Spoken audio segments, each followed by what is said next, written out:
You're listening to The Awcast, the most awesome wrestling podcast you'll ever listen to, at least in the confines of my own mind. Let's go. And welcome back, everyone, to Aftershock Wrestling Entertainment. Welcome back to The Awcast. I am your host, Brant Fowler, and on this episode, we're going to talk about those trios titles. We're going to talk about some big returns to AEW and WWE, and so much more. But before we get into all that, of course, I want to remind you that you can find other episodes of the show at allpodcast.com. That's awepodcast.com. That will take you to the YouTube channel. Allpodcast.com/show will take you to the podcast page, or you can find it on iTunes, Spotify, or wherever you get your podcasts from. And allpodcast.com/subscribe will take you to the subscribe page for the newsletter. So you can sign up for that and get periodic updates from me about that. And of course, you can follow me on social media at The Awcast. All right, so let's dive into some of the stuff that is going on in the world of wrestling. I know it's been a minute since I've done one of these, and I know that last episode I said I was going to kind of focus these around pay-per-views, but there's a long period between the last pay-per-view and the next one. So I figured I would dive in with a little discussion about what's been going on lately in the world of wrestling, because a lot has happened. And I talked a little bit about it last time with Vince McMahon stepping down and some of the changes that Triple H had made. So I'll talk a little bit about that as well. But let's get into the topic of the hour, which is these trios titles for AEW. And I know that's not like the big news in the world of AEW, trust me, I know. But it kind of leads into some other big news, I guess you could say. So when they announced these trios titles, it's like the writing was on the wall. And I may have even discussed a little bit of this last episode. I really don't recall. But there were so many trios in AEW, it was almost a no-brainer, and I think I do remember talking about that a little bit. But when you think of the world of wrestling, even today, and even like in WWE, it's so odd to me that these kind of titles haven't been in mainstream wrestling for so long.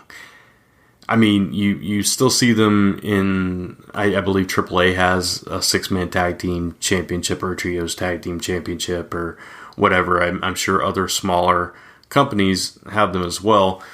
But it's been a very long time since we've seen it in a major company, right? Since the early days of WCW, maybe even when they were still going under the NWA banner. They might have had them in the very early years of WCW in the late 80s, possibly. I don't really remember. But it's been a long time since we've seen them in action, active, and on your TV screen. And WWE, I don't know if they ever had them. No, as a matter of fact, I'm pretty sure they didn't. Maybe the WWF had them at one point. I'm not sure. I really don't know the history of titles in that regard on WWE's history. But as long as I've been watching WWF and WWE, I do not recall those types of championships, which is odd because you see a lot of 6-person tag team matches in WWE. And you also see a lot of 3-person factions in WWE. So even in WWE, it's kind of a no-brainer. You go back to a little bit more recent history, teams like Evolution.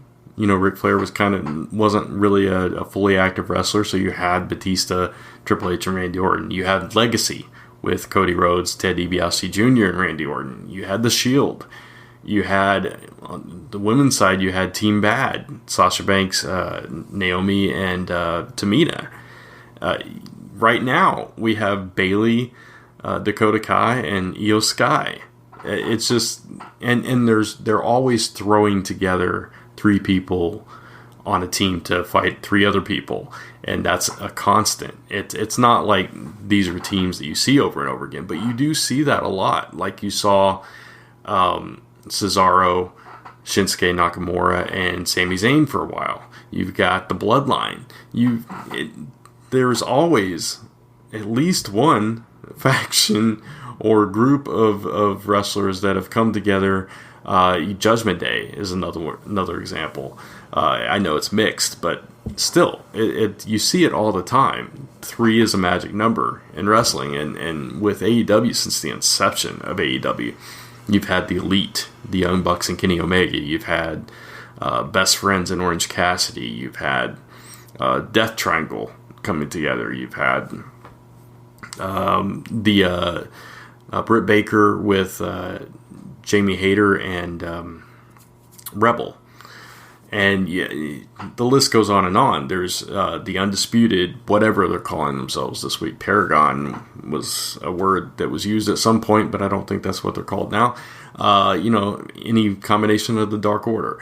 You've seen these teams since the inception of AEW, and so it seemed like it was only a matter of time. It seemed like they were building up to that. It seemed like they were gearing up for that. And ultimately, that's exactly what they did. They've introduced this Trios Tournament, and they've brought together all these teams that they've entered into this tournament to fight for the inaugural Trios Tag Team Championship, which I think is a brilliant idea. You go back to old school wrestling, like the Freebirds and the Von Erichs, and teams like that, where these titles were represented. When you see titles like that, and you see like deep rosters like a WWE or an AEW have, there's only so many things you can do, so many storylines you can run concurrently. And when you have multiple titles like that, I think it gives an opportunity to showcase wrestlers that maybe aren't getting the limelight. They aren't getting a push for another title or a major storyline or a major feud, or they're on another program. Like, for instance, is it called the North Atlantic? I can't remember what the title that Pac holds right now in AEW is called, but Transatlantic or something like that. I don't remember the exact title. I apologize for that. But that title, at first, when I heard about that title, I thought like, okay, this is basically their Intercontinental title or their United States Championship. But in essence, it's kind of the equivalent of WWE's European Championship or like a television title for Ring of Honor or the old WCW, in that it's a title that's defended on, I don't want to say lesser shows, but supplemental shows like Dark and Dark Elevation, or like the European title was constantly defended on shows like Sunday Night Heat and things like that. And I think those kind of titles are important. I don't necessarily want to see like 24 titles running around, right? But I think when you have that many active superstars, well, I say superstars is a WWE term, active wrestlers, active roster members, doing a title like a trios title is kind of perfect, because now you're utilizing not just one person to carry a banner and fight, random people or even ranked people in the case of AEW. You're not even doing 2, which is, 4 people in a ring. Now you're utilizing 6 people at a time. And yes, you got to pay 6 people for a match, Vince McMahon. I know Vince McMahon's not tied to AEW. I'm saying that in reference to something that Vince McMahon had told Freddie Prinze Jr. at one point, that he didn't like tag team wrestling because he has to pay 4 people for one match. Whatever. That I still think that holds no water whatsoever, because they're constantly throwing together random tag teams and throwing them in matches every single episode of a Raw or a Smackdown or whatever show. So that makes no sense whatsoever, because it's done anyway. So why not build a division around it?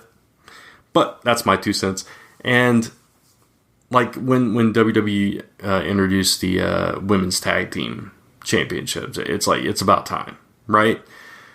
And I'll talk about that. We're talking about tournaments, so I'll talk about that a little bit too in a minute. But right now, the Trios title. And eventually, I hope there's more titles for the women as well. I hope there's a tag team title in the AEW women's division eventually when they've built up that roster a little bit better and a little bit stronger. But with the Trios title, I think it gives opportunities to some of these teams that have just kind of been bouncing around. Like you see Private Parties finally, getting a tag team title match against Swerve and Our Glory tonight on Rampage as I'm recording this. But, for a while, Butcher and Blade and Private Party kind of languished, thrown into, the Hardy family office, and then on Andrade's group, and then just kind of there, teaming up with whoever, whenever. And you see a lot of people like that, a lot of wrestlers kind of filling that role, just bouncing around to wherever they're needed to fill a void, So creating this title, this Trios title, I think utilizes a lot of those kind of wrestlers and factions. It also utilizes factions. Like we're seeing the Best Friends, we're seeing Death Triangle, we're seeing the Elite, we're seeing Dark Order, and so on and so forth in this tournament, which I think is really cool because these are all wrestlers, especially like Dark Order. They had big pushes here and there, but for a while, they haven't really been a factor. And now they can get in that mix. They can be in the rankings. Because we know AEW does rankings. So you could have a Dark Order in the top 5 rankings, and they could be constantly showing and constantly competing against other trios teams and things like that. So I think it's a great opportunity to showcase more wrestlers on the AEW brand. And I really hope we get to see these titles defended, maybe not every week, but I hope we get to see them defended, constantly on Dynamite and Rampage and pay-per-views. And I would love to see this Battle of the Belts special that they do turn into what Clash of the Champions was for WCW. It's like, hey, every so often, every couple months, every 3 months, every a few times a year, we're gonna have this special Clash of the Champions special 2-year program, 2-year program, 2-hour program on a different night than our usual programming, and put all the belts up on the line, and actually have matches that matter, matches believable that titles could change hands, and have titles change hands on those shows. I think that's where Battle of the Belts needs to go, and I would love to see the Trios title defended in such a manner, right?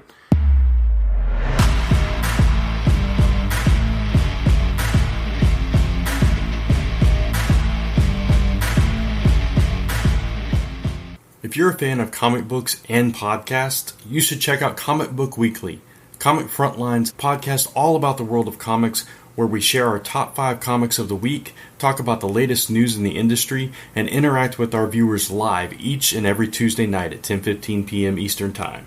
You can check us out at youtube.com/comicfrontline or search for Comic Book Weekly on YouTube.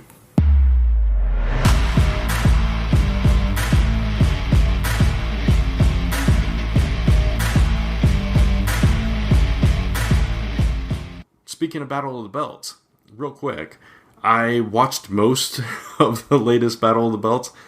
After being burned by the first 2, I was like, I'm just going to watch it. And then you knew all the matches, not a single title changed hands. You knew from the matches themselves, no titles are going to change hands on these.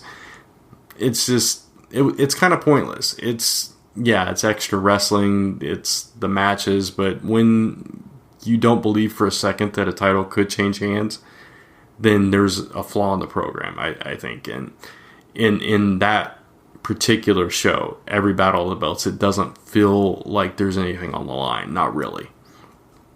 So it's kind of a waste of an hour. And it should be 2 hours, honestly. It really should. And I know it's still a young company. They're still finding their footing. But with all the special names that they give episodes of Dynamite, why not just blow this one up, blow Battle of the Belts up? They only do 4 pay-per-views a year, so why not throw in that 2-hour battle of the belts and make it matter. Put every single title on the line, not just one or two or three, and make it an event. Make it big matches. Like, for instance, the Unification Championship match between Jon Moxley, interim world champion, and CM Punk, world champion, was supposed to take place at All Out in September. And instead, they're doing it on Dynamite. My assumption in them doing this, my reasoning that I could think of, is they have a bigger match that they're planning for All Out now. And I'm not sure what that is, but we'll see. But instead of putting it on Dynamite, though, they could have saved Battle of the Belts, and they could have had that be the headliner and done it up big, done a 2-hour show on a Saturday night on TBS, TNT, whatever, and made it matter. You know what I'm saying? I think that would have been a smarter way to go with that, a smarter play. Instead, we're getting it on Dynamite, which is fine. I'm definitely not going to complain about a World Championship match on Dynamite. It seems like something you'd want people to pay for. Jon Moxley versus CM Punk, possibly the biggest match in AEW history. Possibly. I'm not saying for sure. It's definitely up there. Definitely top 3, top 5. But, yeah, I don't know. I question the logic sometimes. AEW is not perfect. I love AEW. I'm a huge AEW fan. I never miss Dynamite or Rampage, ever. And they're destination television for me. And I have talked about on this podcast before, sometimes I have to catch up on Raw and SmackDown. I'm a little bit more current right now, but there have been times in the past where I've had 2, 3, 4 episodes of Raw or SmackDown on my DVR and had to go back and catch up before a pay-per-view, whereas Dynamite and Rampage, I'm caught up every week. And I love AEW, and WWE is starting to win me back a little bit, and I'll talk about that. But it's still, they're not perfect. They do make mistakes. They do some questionable things at times, but I think they're learning and growing, and hopefully these are places that they can go. And they're making some really powerful right moves. And speaking of which, let's talk about some returns. We have seen the return of both CM Punk and Kenny Omega within the span of a week. And that is huge. That is really monumental for the company. And I also think it's smart for Kenny Omega to come back in the way that he did. So it's clear that Kenny Omega is not quite 100%. He had a lot of surgeries. He's still recuperating, still healing, and to put him in a trios tournament where they'll probably win. If they don't, I'd be surprised. But then again, the Bucks lost the first match in the tag team tournament when the company launched that, so we'll see.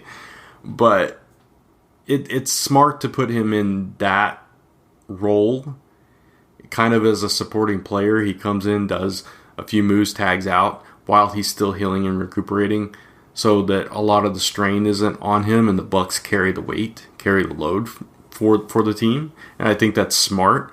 We get Kenny Omega back, we get to see him in action, and he doesn't do more harm to himself before he's ready to.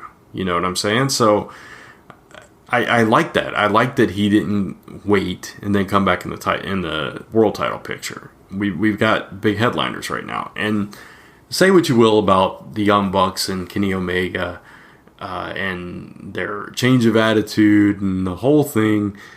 I think that they have been very selfless in this company. Honestly, if this had been certain other people that started a company, Jeff Jarrett, no offense to Jeff Jarrett or Jeff Jarrett fans, but they would have maybe put the spotlight on themselves. And, I think Jarrett learned his lesson a little bit here and there with that, and especially after, losing Impact / TNA. But I think it could have very easily gone a different way, whereas the Young Bucks and Kenny Omega and Hangman could have come in and put all the titles on themselves and Cody and been a vanity brand. And it would have ultimately failed, I think, if they had done that, because it would have gone against everything that they were trying to do. And I think, looking back on it, it was a very smart play to have none of them be those headliners and work their way up to it. To the point to where, yes, they eventually got there, and they will be back there again.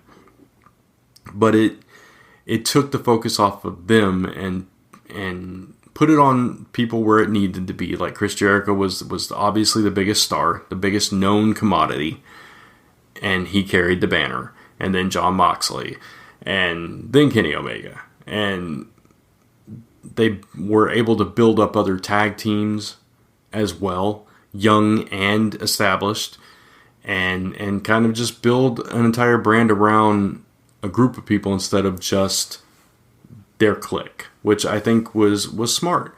Cody getting himself in a situation where he can never challenge for the world title. At the time, I thought it was lunacy. I'm like, he's got to write himself out of this. But now that I think about it, I wonder if that was always his plan, to make himself undeniable, as he said, so that he could go to WWE, because he could never win the world title in AEW.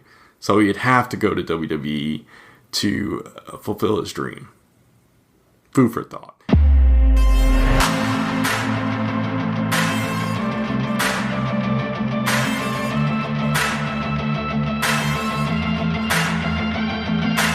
Hey, do you like free stuff?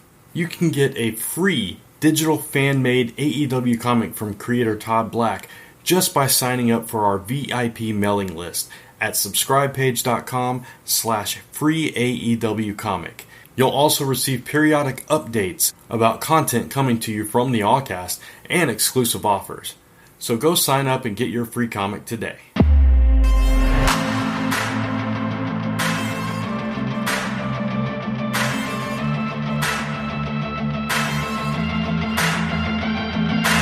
So we've seen major returns. We saw CM Punk come back sooner than I think anybody really thought. And now you have this whole thing with Punk and Moxley. And man, that promo between those two. I think Moxley, I've seen Moxley better. And I think he was just a little bit off. But Punk was, man, firing at all cylinders. It was brutal. It was brutal, the things he was saying about Mox and Kingston. And so that was fire, though, and it really set up this match, and it really, brought the heat to Dynamite all throughout the broadcast, and really got you hyped for next week when we're going to see that unification match. And then Kenny Omega this week, returning for the tournament and winning, obviously. And that was beautiful to see his return in that match. Man, I do feel bad for Dragon Lee. I don't know if that guy is the best seller that I've ever seen in the ring, or if he legit knocked himself out or got knocked out. Either way, that was something. That the last few minutes of that match were just it had me rewinding and watching it a couple of times. Just to be like, man, did he get knocked out? I wonder if when he did the dive out of the ring onto Kenny, if he concussed himself. Because when he got back in the ring, he tripped over the ropes and then got hit with that knee right under the chin and, felt like a ton of bricks. He was dead weight to Kenny. I wonder if he was out. I really do. Or he's the best seller in the business, and hats off to Dragon Lee. Who I have seen wrestle a number of times in Ring of Honor, and he's really good. I'm really impressed with him. But anyway, sidetrack aside, over on the WWE side, we've also seen some returns. Karrion Kross with Scarlett, doing it right, bringing them back in. That lit me up. That was really cool. Seeing Kevin Owens come back and be Kevin Owens. say what you will. I don't think... I agree with something Kurt Angle said. I don't believe that Vince McMahon is completely out of the picture. I do think his influence is still being felt from behind the scenes or off to the side in the shadows. Who knows? I said that last episode too, I believe. But even if it is, either he's conceded to doing things a different way, or Triple H and Stephanie really do have more control and more say over the product, and there have been changes made in the company, because we are seeing a lot of what we deserve to see as fans and what a lot of those performers deserve to be able to do in that ring. Bringing in Io Sky and Dakota Kai, for example. Bringing back Karrion Kross with Scarlett at his side. And bringing Kevin Owens back to his former glory. All these things, I think, are positives for WWE and the way that they're headed. And maybe it is a little fan service. I'm okay with that. Bringing back the term wrestler and wrestling, and we saw Drew McIntyre and Kevin Owens going at it with that. I think they're making a lot of right decisions, a lot of right moves. The questionable one is this tag team tournament, this women's tag team tournament. Now, there's been controversy over Sasha Banks and Naomi, and I don't know where things stand. I don't read dirt sheets. I don't know if that's progressing, if they're done, if they're still in talks, or what's going on with that. But clearly, they've been stripped of the titles at the very least, and other teams are in the mix to carry on with that banner. Namely, Io Sky and Dakota Kai, and Alexa Bliss and Asuka, and I just totally blanked on who Natalia's tag team partner is. Oh, Sonya Deville and Natalya and Lyons and Starks and so on and so forth. It's a good mix, and I'm glad to see other women getting the opportunity to shine in the spotlight, and especially Kai and Sky. I actually would love to see them win it all with Bayley at their side, and that could really lead up to a cool feud if Naomi and Sasha do come back. But whether or not they do, that's their business. That's a decision they have to make. But I'm kind of surprised that there haven't been more inroads to making that whole situation right. Now, I don't know what side you land on it, and obviously we only know what we've been told, and we don't know what exactly happened from their perspective and what was going on between Sasha and Naomi and Vince and everybody at WWE. We don't know the severity of it. We don't know who's totally in the right and who's totally in the wrong. If it is a black and white / gray area, who knows?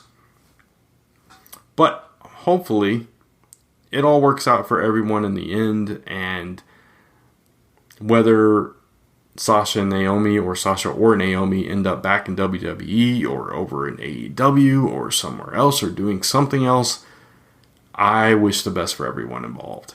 And I'd just like to see them somewhere again. And if they come back and challenge the winners of this tournament, all the better. And if it's Dakota Kai and Io Sky with Bayley at their side, I'm good with that too. Because I think that would be fitting. I think that would be good. It'd be a really fantastic match to watch. And with Bayley and the history there with Sasha, that would be a powerful story as well. So only time will tell where that's headed. But yeah, so we've got tournaments. We got tag team tournaments going on in both brands right now. We've got the term wrestler being thrown around left and right, and sports entertainer, and poking fun at sports entertainment on both brands. So it's really heating up this. I won't say it's full on competition at this point. It's not the Monday Night Wars and that level. And I don't know that it will be at that level. I don't know that it needs to be at that level.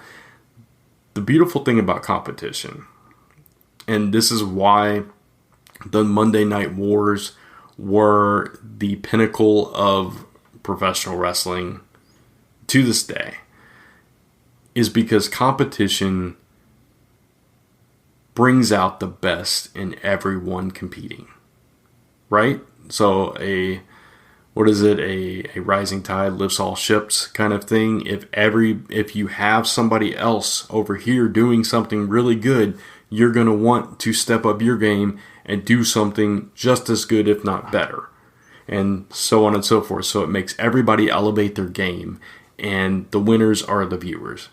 And the winners are the wrestlers, because there's more jobs to go around, there's more fun to be had, there's more money to be made, and everybody wins. And I think that's where we all want this to go. We want everybody to win. And whether you're a hardcore WWE fan and you hate AEW because it's something else, or you're a hardcore AEW fan and you hate WWE because it's not AEW, or you're like me who just loves wrestling and watches as much as I humanly can and still get stuff done and, still watch other stuff. Doesn't matter what kind of fan you are. The point is, if there's competition, wrestling's going to be better. And that's something I don't think Vince McMahon ever quite comprehended or understood, that he always wanted to eat up his competition. He always wanted to defeat them. And I understand that competitive nature, but without competition, then you have basically permission to be stale, because you're the only game in town and people are going to pay to see it. And that's a disservice to everyone involved.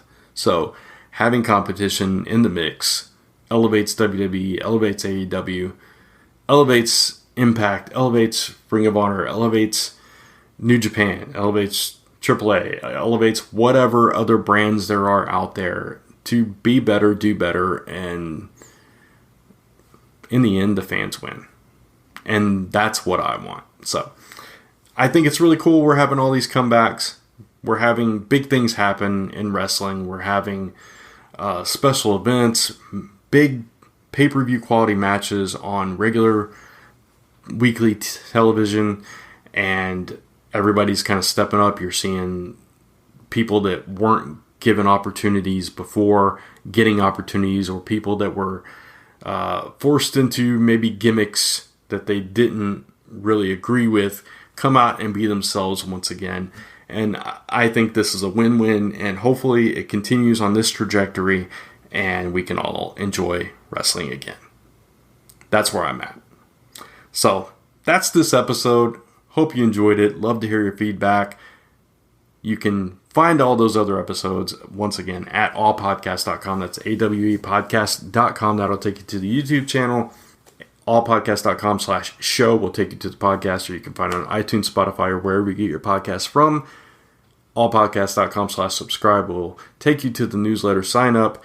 Just for an email, you get a free fan-made AEW comic by creator Todd Black.